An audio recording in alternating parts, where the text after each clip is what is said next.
स्वागत है आप सबका फिर से आपके YouTube चैनल साइंस क्लासेस में। तो आज 12th का जो चैप्टर सेकंड है फिजिकल केमिस्ट्री का विलयन, उस पर हम लोग चर्चा करेंगे। और विलयन के जो भी पार्ट्स हैं, मतलब पूरे विलयन के चैप्टर में जितने भी टॉपिक्स हैं, सारे टॉपिक्स आपको यहाँ पर मिलने वाले हैं।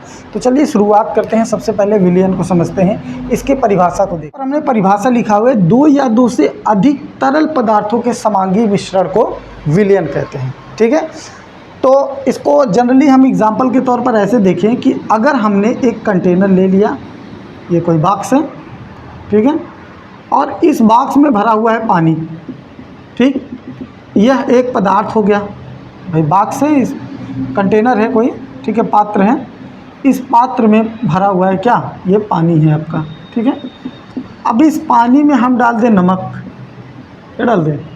नमक के थोड़े थोड़े इसमें जो है सब्सटेंस डाल दें, और नमक को डालने के बाद इसको घोल दें।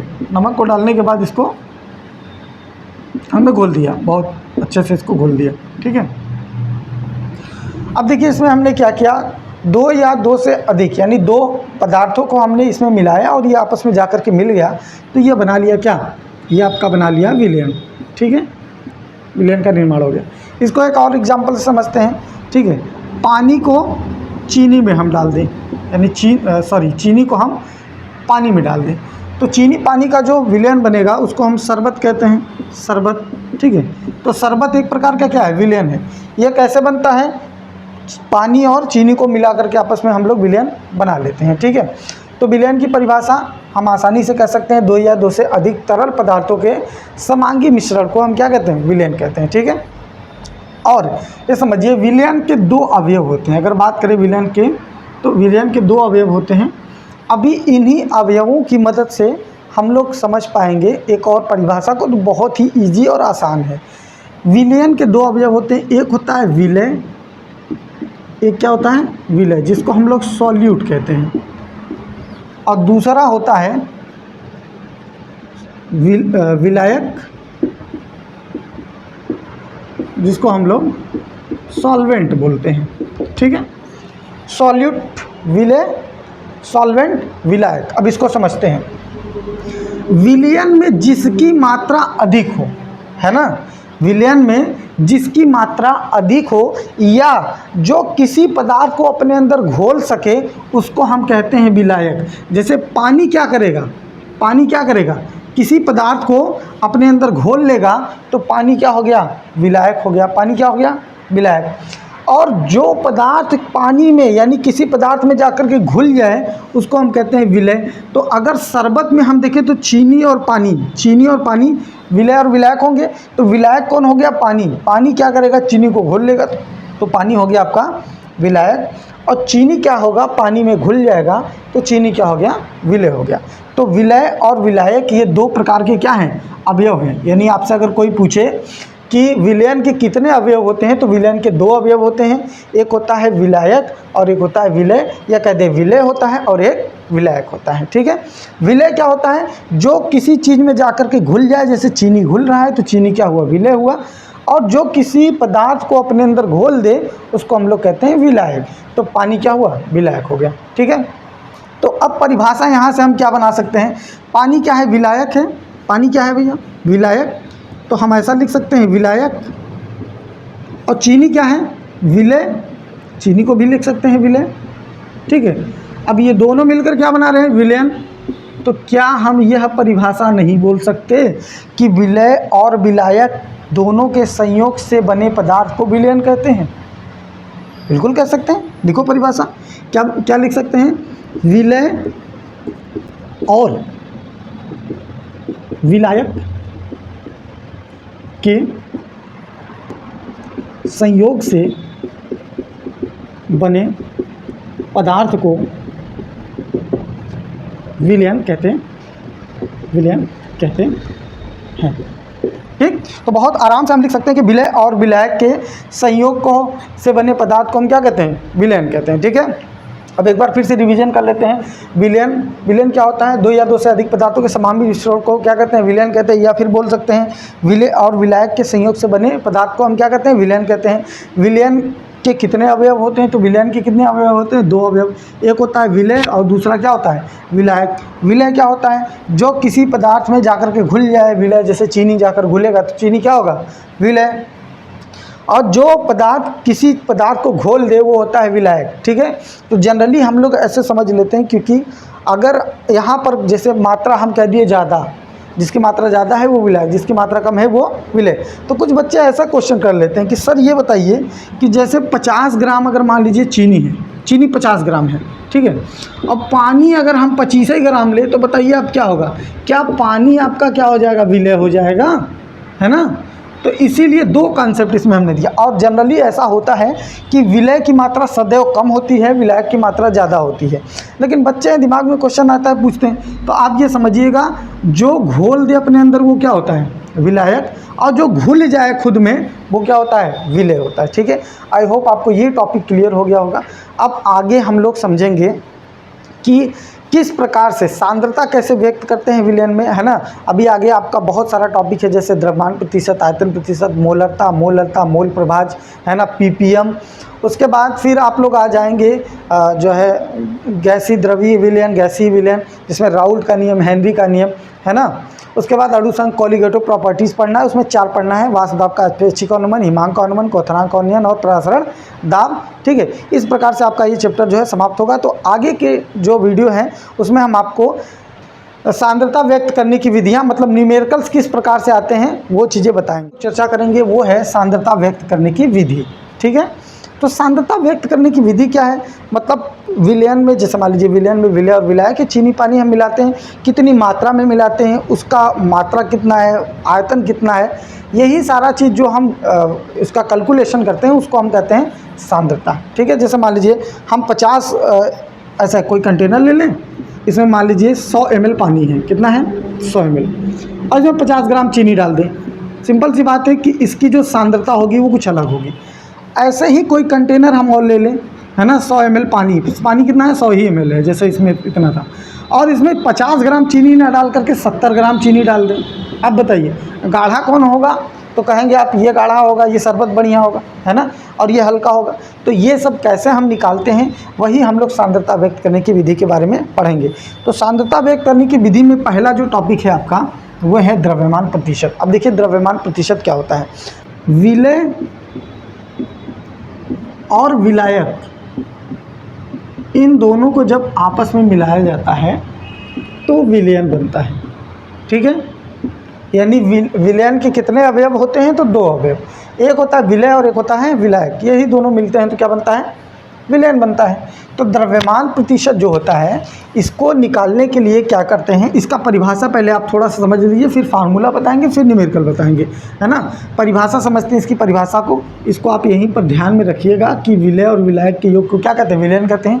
द्रव्यमान प्रतिशत का जो फार्मूला होता है वो होता है किसी भी एक अवयव का द्रव्यमान एवं विलयन का कुल द्रव्यमान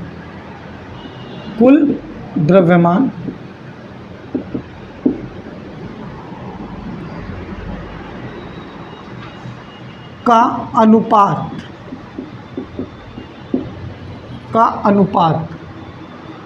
लिखिएगा, अनुपात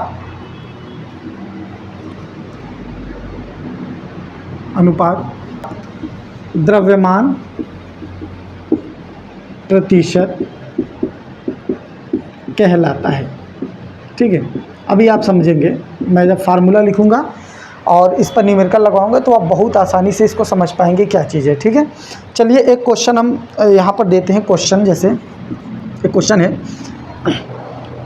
50 ग्राम NaCl को 50 ग्राम NaCl को, ठीक है, 50 ग्राम NaCl को 100 ग्राम जल में घोला गया, 100 ग्राम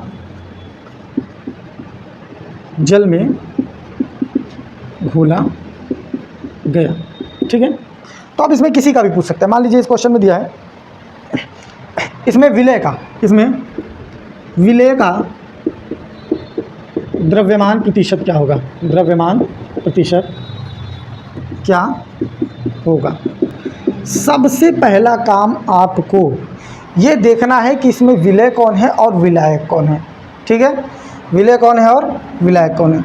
तो देखिए, जो हमारा विलय है ना, जो विलय है वो क्या है, हमेशा बताएं कि कम जो रहेगा वो विलय रहेगा, या जो घुल जाए। तो NaCl नमक घुल सकता है ना, तो नमक क्या हो गया, NaCl क्या हो गया, NaCl विलय हो गया। ठीक, NaCl क्या हो गया, विलय। विलायक क्या हो गया, विलायक जल हो गया, जल विलायक हो गया। ठीक है, विलायक हो गया। और इन दोनों से जो बनता है उसको हम विलयन कहेंगे। ठीक, विलयन कहेंगे। तो आप ज़रा ये दिमाग लगाइए कि जब इसकी मात्रा 50 ग्राम है ना, इसकी मात्रा कितनी है, 50 ग्राम। ठीक, जो H2O है इसकी मात्रा कितनी है, 100 ग्राम, 100 ग्राम। तो अब बताइए विलयन कितने ग्राम का बनेगा, इसका योग ही तो होगा विलयन ना। तो योग कितना हो जाएगा, 150 ग्राम, यानी विलयन का जो द्रव्यमान होगा वो 150 ग्राम का होगा। ठीक है, यहाँ परिभाषा हमने पहले से लिख रखी है कि किसी भी एक यहाँ पर लिखना है, एक अवयव लिख लेना। अवयव का मतलब विलय या विलायक। किसी भी एक अवयव का द्रव्यमान एवं विलयन का कुल द्रव्यमान का अनुपात द्रव्यमान प्रतिशत कहलाता है। ठीक है, तो अब देखिए इससे अगर हम निकालेंगे, जैसे मान लीजिए इसमें हमको द्रव्यमान प्रतिशत का फार्मूला निकालते, तो द्रव्यमान यहाँ से देखिए क्या हो जाएगा, द्रव्यमान प्रतिशत बराबर, जिसका निकालना है आपको, है ना। तो किसी भी अवयव का द्रव्यमान, फार्मूला बन जाएगा किसी भी अवयव, इसको थोड़ा सा इरेज कर देते हैं, फिर अभी बाद में समझा देंगे। किसी भी अवयव का द्रव्यमान, अब बटा क्या हो जाएगा, विलयन का कुल द्रव्यमान। ठीक, कुल द्रव्यमान। अब गुणा का कितना हो जाएगा, 100, गुणा का क्या हो जाएगा, 100। ठीक है, क्योंकि प्रतिशत निकालने के लिए 100 से क्या करते हैं, गुणा कराते हैं, तो 100 से गुणा करा देंगे। अब इसमें हमसे क्या पूछ रहा है, विलय का द्रव्यमान प्रतिशत क्या होगा। तो विलय का यहाँ हमने लिखा है किसी भी अवयव का द्रव्यमान, तो उसमें विलय भी हो सकता है, विलायक, क्योंकि अवयव दो होते हैं विलयन के, एक होता है विलय, अभी हमने बताया था एक अवयव विलय होता है और एक अवयव विलायक होता है। यहाँ इस फार्मूले में लिखा है किसी भी अवयव का द्रव्यमान, यानी विलय का भी द्रव्यमान हो सकता है, विलायक का भी द्रव्यमान। तो यहाँ आप चेक करिए क्या पूछ रहे हैं हमसे, विलय का द्रव्यमान। तो हम दोनों का निकाल लेते हैं, विलय और विलायक का दोनों निकाल लेते हैं। तो पहले निकालते हैं विलय का द्रव्यमान प्रतिशत, विलय का द्रव्यमान प्रतिशत। ठीक है, तो देखिए जब विलय का द्रव्यमान प्रतिशत निकालेंगे तो विलय का द्रव्यमान ऊपर हो जाएगा, क्या हो जाएगा, विलय का द्रव्यमान। ठीक है, और नीचे क्या रहेगा, नीचे तो कुछ भी चेंज नहीं होगा, विलयन का तो कुल द्रव्यमान होगा, तो नीचे लिखेंगे विलयन का कुल द्रव्यमान, कुल द्रव्यमान। और गुणा का 100 आपको लगाना है, गुणा का 100, क्योंकि प्रतिशत निकाल रहे हैं। तो अब बताइए विलय कितना है, हमने बताया नमक जो घुल जाए वो विलय होगा, तो NaCl घुल जाएगा तो विलय, और जल घोल देगा तो क्या होगा, विलायक होगा। तो जल घोल देगा तो विलायक, NaCl घुल जाएगा तो विलय। तो विलय का द्रव्यमान कितना है बाबू, देखो 50 है, तो लिख देंगे 50। ठीक, अब विलयन का कुल द्रव्यमान, तो फार्मूला लिखे यहाँ, विलय और विलायक बराबर क्या होगा, विलयन। तो विलय कितना है, 50 ग्राम, अब विलायक कितना है, बताओ कितना है, 100 ग्राम, 100 ग्राम विलायक है। तो विलय और विलायक दोनों को जोड़ेंगे तो 150 ग्राम आएगा। तो यानी विलयन का द्रव्यमान कितना मिल गया, 150, कितना मिल गया, 150। अब वही 150, क्योंकि नीचे फार्मूले में है विलयन का कुल द्रव्यमान, तो 150 और गुणा का लगा दो 100। ठीक, 1 0 से 1 0 कैंसिल, उसके बाद 5 तिहैया 15, 5 दुनैया 10। अब 5 में 2 का गुणा करो, कितना आ जाएगा, 5 दूना 10, और एगो 0 बढ़ा दो, यहाँ नीचवा 3, तो अब 3 से भागा हो कितना जाएगा, 33। ठीक है, 3 त्रिक का 9, फिर 3 त्रिका 9, फिर 0.33, इतना प्रतिशत आ जाएगा किसका, इतना प्रतिशत विलय का द्रव्यमान प्रतिशत आ गया कि इतना 33.33% क्या है इसमें NaCl है। ठीक, अगर इसी प्रकार से पूछ ले जल का द्रव्यमान क्या होगा, भाई साहब देखो जल का द्रव्यमान, अब जल क्या हो गया, विलायक, जल क्या है, विलायक। तो विलायक का द्रव्यमान प्रतिशत फार्मूला क्या बनेगा, विलायक का द्रव्यमान प्रतिशत का फार्मूला क्या हो जाएगा, तो विलायक का द्रव्यमान प्रतिशत पूछेगा तो ऊपर हो जाएगा विलायक का, तो विलायक का भार देखो कितना दिया है, 100 ग्राम दिया है ना, तो विलायक का फार्मूले में ऊपर भार हो जाएगा विलायक का, और नीचे विलयन का कुल द्रव्यमान तो चेंज नहीं होगा, वही रहेगा। तो विलयन का कुल द्रव्यमान कितना था, 150 आया, तो 150 और गुणा का कर दो 100, 1 0 से 1 0 कैंसिल, और 5 तिहाई 15, 5 दूना 10 और 100 दूना 200, ठीक है, और 200 भागे 3, और 200 के भागे जब 3 करोगे तो 66 कितना आ जाएगा, 66.66% होगा। अब अगर तुम इन दोनों को जोड़ दोगे, विलय का प्रतिशत और विलायक का प्रतिशत, तो 100% पूरा आएगा। ठीक है, तो द्रव्यमान प्रतिशत इस प्रकार से हमने आपको बताया कि द्रव्यमान प्रतिशत किस प्रकार से निकाला जाता है। अगले वीडियो में हम आपको आयतन प्रतिशत, हो सकता है द्रव्यमान प्रतिशत का और भी फार्मूला क्वेश्चंस आपको बताएं। ठीक है, वीडियो आप अच्छे से एक बार और देखिएगा, है ना, थोड़ा कम समझ में आया होगा तो फिर एक बार रिपीट करके देखिएगा, आपको अच्छे समझ में आएगा। चलिए फिर नेक्स्ट वीडियो में मिलते हैं, तब तक के लिए गुड बाय।